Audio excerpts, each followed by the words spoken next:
And as far as the fee simple, which means putting land up for sale on a property per family basis, per property basis, it's too soon.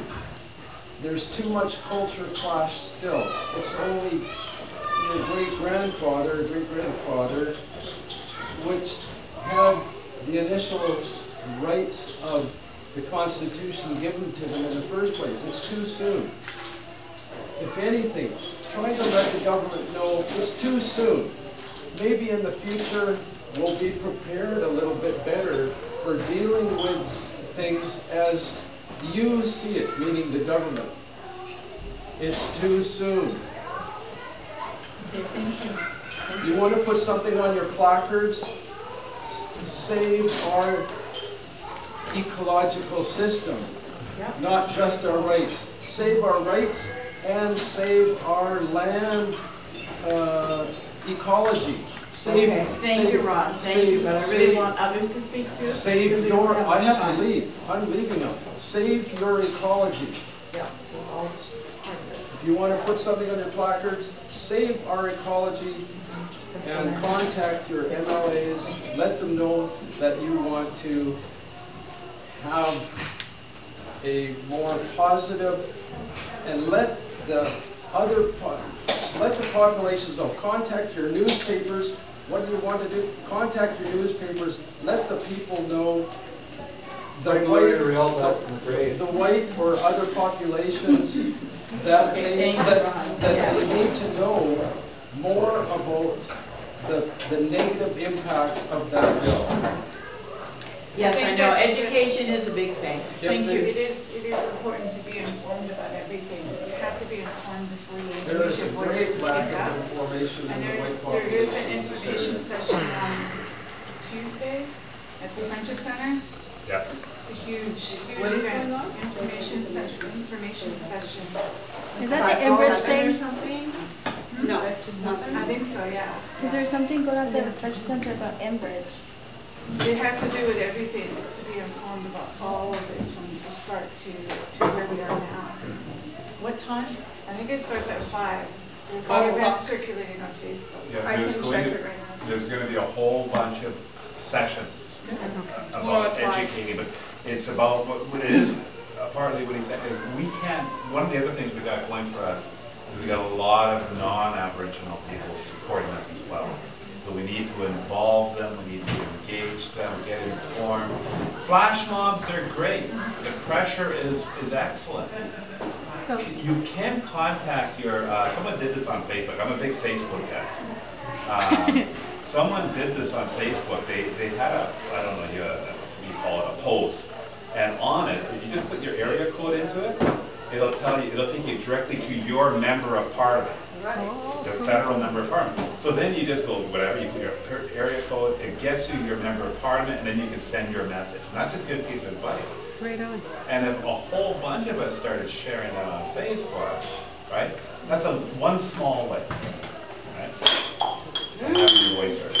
But this likely, what I shared with you is this. I told you, Harper's he's not stupid. He's not stupid. There's a reason why he's ramming through all these omnibus bills now. There's a reason why. This is what every government does, is they get their stuff in early. Because when the election comes up in 3 years, you're all going to forget and you're not going to vote. That's what the governments do, right?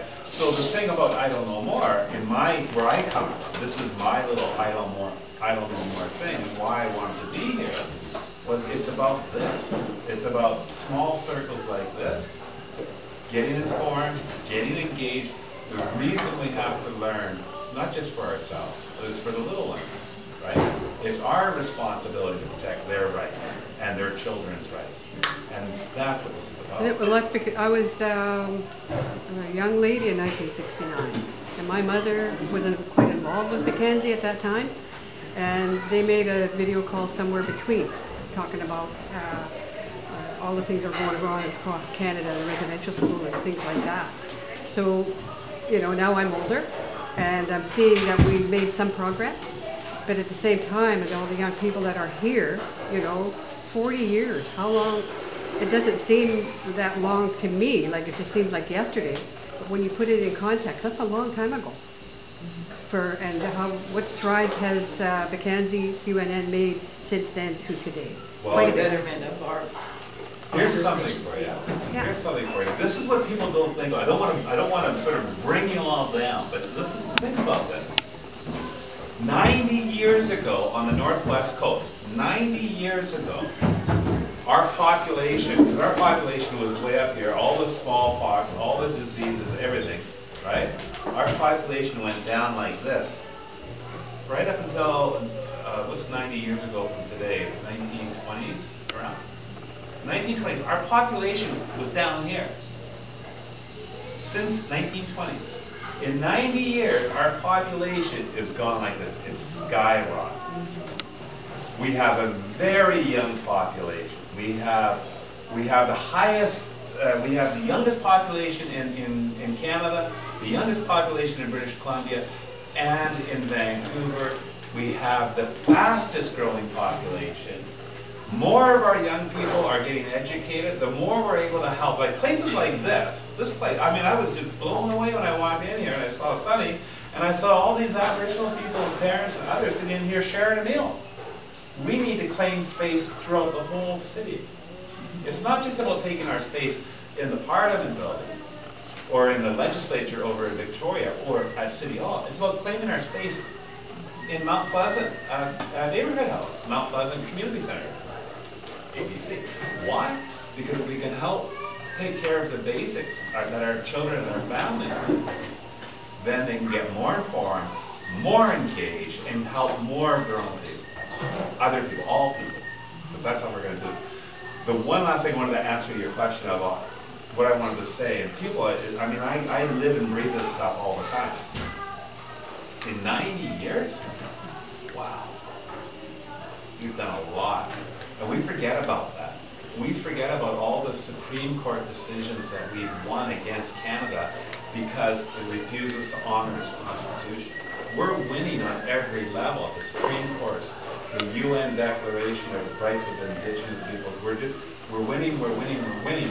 And my interest is to ensure that we leave a struggle for the young ones.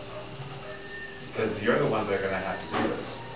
The stage is being set. So we have a lot of success, and we don't credit ourselves, right?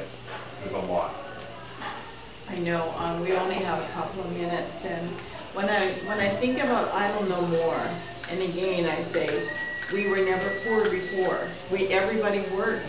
Everybody worked. Everybody provided and helped each other. I remember when a house burned down, the community got together and another house was built within 3 months. That family had a new home. That's how together we were not that long ago. It really wasn't that long ago, and we have to remember that because that's the thing. And I've heard it not about Aboriginal children, but Canada, that we're not as friendly as it seems. Yeah. People don't just talk and everything. Everybody's so. Don't communicate a lot really well here. As a matter of fact, compared to the States where everybody is, are friendly towards each other. We're very conservative, let's put it that way. And I think in a way that is because we are made up of so many, I don't know what the population of the immigrants here, and nothing against them, but I'm thinking maybe they're afraid to say anything. That this place, they're afraid to say anything because they might be told to leave. Right? So that could be one thing. But I think I don't know more. I say even, and that's why I say that if we succeed on our villages and our reserves, then we all succeed, right? But for the and as well for the off-reserve nations, that we need better housing. We need more, like you just said, we're exploding. As a matter of fact, I've heard that it's a phenomenon, they're saying. The Aboriginal population is just exploding. And so, we've lost or losing our Vancouver native housing to BC housing, and that can't happen. That should not happen. And we need more, not less. Housing is one of the biggest issues here, right here. And to me, I don't know more. I mean, we need better housing for our urban settings as well as reserve settings. Education, maybe we learn differently, you know? Maybe we really learn just differently. And maybe we need to have more of our own education. As far as medicine, I was thinking we're such an industry to so many. Like, what are we an industry to? One thing, if it wasn't for us, Department of Indian Affairs, who have, how many people do they have working for that big corporation? Make so much money off of us. We probably get about 1/3 that actually comes to the First Nations people of all the money that is allotted to for First Nations people. It goes to running the corporations that run us, right? And big salaries. And so, and the last part is medicine. You know, I have a friend, and she's not well. She takes 3 times a day, so 24 pills a day. And I go, oh my God. You take 24 pills a day to keep her going, sort of thing, and prescription pills. And so they just give us prescriptions so easily, you know. And that's another industry that they're making money at, because these are chemicals. You know, they're not real things to me. And so we should be the ones to choose whether I want to have our medical is covered anyhow, so we should be able to choose whether we want that medical or do we want to have our own holistic medicine. And we'll say what the holistic medicines are. That's what I'd like to say. You know, all these issues, like the child apprehension, the housing, the homelessness, the push-out rates of our kids from the school system, the lack of child care, Unemployment. all of these issues, right? We have a provincial election coming up in about very soon. Actually, they're looking for a bunch of people to hire right now. So if you're looking for a part-time job, go to Elections BC. But we have a provincial election coming up soon. And Aboriginal people actually do vote. We actually vote on equal to the non-Aboriginal. But if we all got more people to vote and we said housing, education, all those issues, we start demanding. If I don't know more can start pushing those issues with us collectively, then maybe we will get the housing.